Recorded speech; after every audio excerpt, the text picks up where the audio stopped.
You know, I really hope these Nintendo leakers are right about the Zelda 35th anniversary games. Well, it's just Zelda games now, seeing as Zelda's 35th anniversary passed, and Nintendo didn't even celebrate it. I mean, imagine playing games like The Legend of Zelda Wind Waker, The Legend of Zelda Twilight Princess, and even a remake for Oracle of Ages on the Nintendo Switch, and this doesn't even count the other big Nintendo Switch games that are coming in the next couple of years. By the way, which games are you looking forward to?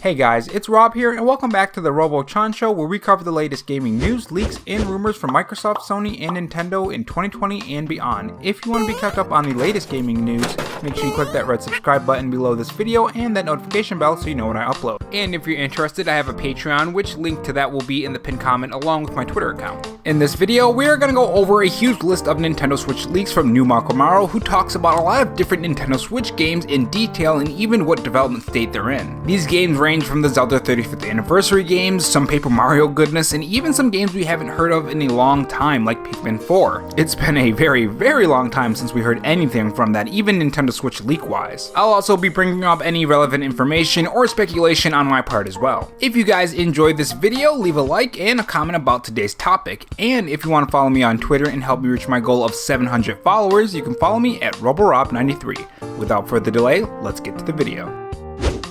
So Nintendo's lineup for the next couple years is extremely strong. There are a lot of big hitters that are in the canon like Bayonneta 3, Splatoon 3, even The Legend of Zelda Breath of the Wild 2. Those alone are huge releases for the Nintendo Switch. When you factor in the third-party support and the Nintendo Switch OLED, you can definitely say, yeah, Nintendo is gonna have even more success on the Nintendo Switch than last year and even this year. The Nintendo Switch brand is gonna grow to an insane height as new games release. But for everything we know about the current Nintendo Switch games, there is plenty that we don't know about other Nintendo Switch games, and that's where New Marco Maro comes in with his Nintendo Switch leaks. Now remember guys, these are not fact, they are not coming from Nintendo themselves, so they could end up being 100% wrong. Always remember that with these kind of videos. So the first one on this list is about a series that we haven't seen in a very, very, very long time, and that's a new Donkey Kong game. I think the last Donkey Kong game was Tropical Freeze, if memory serves me right, and that was a Switch port. Donkey Kong 2D New Adventure is one of the big hits for next year. Still unclear when, since there was one planned for this holiday season some time ago, but it will make sense to use it as a closing or opening, FY. Splatoon 3 should be coming early next summer. So if you guys didn't know, there were rumors of a new Donkey Kong heading to the Nintendo Switch a while back in May of 2021. It's claimed by several sources that the Mario Odyssey team is working on a new Donkey Kong game. And not only that, but a while back before that rumor appeared, they were looking to hire for a 2D platformer and a 3D platformer. My guess is it's for a new Donkey Kong 2D game. But it also could be for something else as well. You never really know with these things. And next up we have something that is sure to get you guys really excited, and that is an Oracles of Ages remake. Now I haven't played Oracle of Ages myself, so I don't really know if this is something I should be really excited for or not. I'm sure the comment section will let me know. As I stated a year ago, there is a remake of Oracle Ages / Seasons in the works, 2022 through 2023. There were plans to include a third game that was planned originally for the Game Boy Color, so I wouldn't be surprised if we do get a remake of another Zelda game in 2022. Right now, we don't really know too much about Nintendo 2022 and what games will be in that year. We do know that Breath of the Wild 2 is a possible game, but that might end up getting another delay and be later that year or even in 2023, which I hope not, but you never really know with these things. With that being said, Grezzo was looking for a new hire for a medieval and stylish project. As you guys know, Grezzo made the Link's Awakening remake, so it would be really cool to have Grezzo do another remake since they already worked on one and did an amazing job. It looks amazing and plays amazing. Moving on to the next one, we have more info on the Zelda 35th anniversary games. This is something that just keeps popping up over and over and over again, despite Nintendo saying that they have no plans for any other Zelda games at E3 2021, which is also mentioned in this tweet by New Marco Maro, and this is what he said. As I said before, even if Nintendo said no more Zelda for the anniversary, Wind Waker and Twilight Princess are done for a while, so they will be coming sooner or later. Don't know anything about Ocarina of Time and Majora's Mask, but something about the Nintendo 64 64 versions that maybe we will know about later this year. So this is actually really interesting on what he said in the last part of this tweet, something about the Nintendo 64 version, not the DS version, not the remake or remaster or a port, just the bare bones original Nintendo 64 version. The only thing I could think of him referring to is Nintendo putting Nintendo 64 games on the Nintendo Switch Online service for that virtual console. The Nintendo Switch Virtual Console is really good. It has a lot of good Nintendo games like Zelda games, to Metroid games, to Kirby, to Star Fox, and a lot of other great games.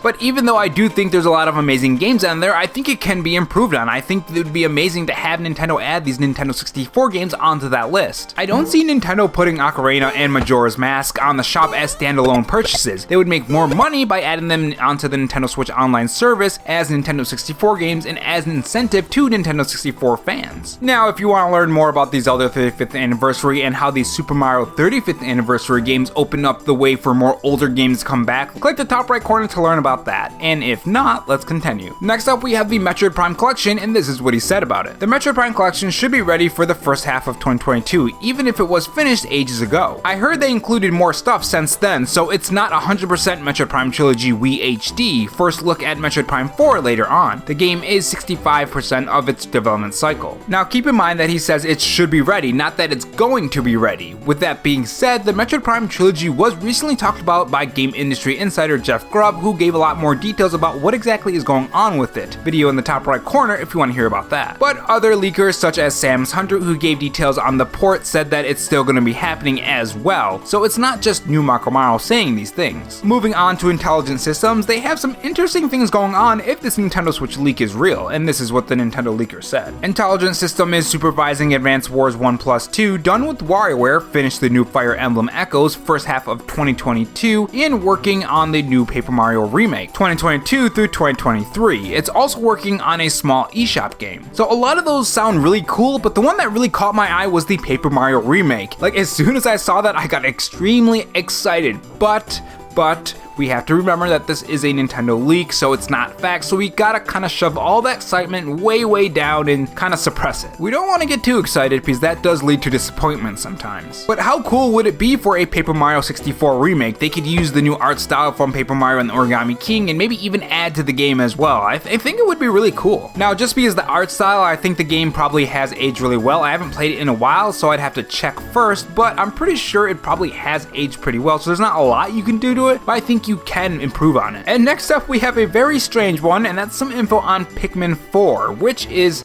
Oh wait, if I remember, a lot of people were getting mad at me saying Pikmin. Or was it Peakmin? I can't remember how I said it, but I did say it wrong. Anyways, this is what the leaker had to say. Rhythm Paradise / Heaven gets a green lit for a new entry for this Switch months ago, but I shouldn't expect it until 2023. Pikmin 4 was a game with many years of work behind it and one unofficial restart around 2016 through 2017, similar to Metroid Prime 4. Finally, the game is very close to being finished. Now, the interesting thing about this is that we did get that Pikmin 3 port. Now, Pikmin 3 Deluxe on the Nintendo Switch did really great in Japan. I don't know about the US, I'd have to take a look at those numbers, but at least in Japan, it did really well. So it's clear that there is an install base for this series, so I don't see why Nintendo wouldn't do a Pikmin 3, or 4 I mean. And moving on to Kirby, this is what the Nintendo leak had to say. Which actually, speaking of Kirby, I'm actually working on a Kirby animation right now, which you guys should see the first part of it on the screen right now. It's pretty decent. I think just the overall character model is a lot better than the one I have previously. But anyways, back to the Nintendo Switch leaks. Kirby's next big adventure is something to be expected in 2022. Game was designed as a 3D adventure with RPG elements. So this is actually really interesting. You guys know that I love RPG games. I say it all the time in my videos. I'm actually really enjoying Monster Hunter Story too, actually. So adding more RPG elements to Kirby would be an interesting thing. I think Kirby has been through a lot of different transformations over the years, and it's interesting to see them try different things with different games. And moving on to Bayonetta 3, this is what he had to say. Bayonetta 3 not being shown at E3 was really weird since I heard the game was in its final stages of development. There is stuff ready to be shown in September or late this year. They will release a new trailer. There is also 1 to 2 Platinum game ports ready and waiting in the bench. So Bayonetta 3 is an interesting one. According to Sam's Hunter, there has been several problems behind the scenes due to multiple projects being in development, the bug, and other things. If you want to hear a full breakdown of that, you can click the top right corner of this video. Just know that it could mean that there might be some problems with Bayonetta 3, which is not good, but it also does give out good news as well. Next up we have something on Detective Pikachu 2, a Let's Go sequel, and more, which the more is really exciting for me. Detective Pikachu 2 will make a trailer debut early next year alongside the first one that will be ported to the Nintendo Switch. Gen 9 unlikely to happen in 2022 since there is a Pokemon Let's Go sequel planned later next year. Pokemon Pinball will make a comeback in some way, somewhere. So Pokemon Pinball back on the Game Boy Advance was so good. If any Pokemon spin-off should come back, I definitely think that should come back, though the trading card games would be cool as well. Oh, maybe Pokemon Rangers as well? Or maybe XD Gale of Darkness? You know what? Why not bring all of them back? Just bring all the Pokemon spin-offs back and just plop them on the Nintendo Switch. Anyways, wishes aside, let's continue. Buddy Mission Bond is unlikely to be localized since Famicom Detective Club didn't perform very well. Numbers are estimated to be under, wow, that's really bad, under 25k worldwide. That is really bad. There is plans for a new entry for FDC, but with this situation, it's unlikely to happen. Dial Boutique / Savvy for Switch waiting to be released at some point, probably around Christmas time or early 2022. And last but not least, we have something on the Punch-Out game from the Wii. Next LG game going smoothly probably should be shown at some point next year. There is also an early prototype for Wii U's Punch-Out on the Nintendo Switch, may be a future port / remake or a sequel. Overall guys, this is really interesting. The only thing that I think that was really out there and an odd thing on this list was Pikmin 4, since that game just seems to be lost in the Shadow Realm, to be honest. But either way, fingers crossed for that Paper Mario remake. And for those who reached the end of this video, here is a cookie and a cosmic brownie. While you're munching on those snacks, leave a like and subscribe and share the video. That really helps the video when you share it on Twitter or whatever platform you want to share the video on. Thanks for watching guys, and remember, stay safe, stay charged, and have a good one.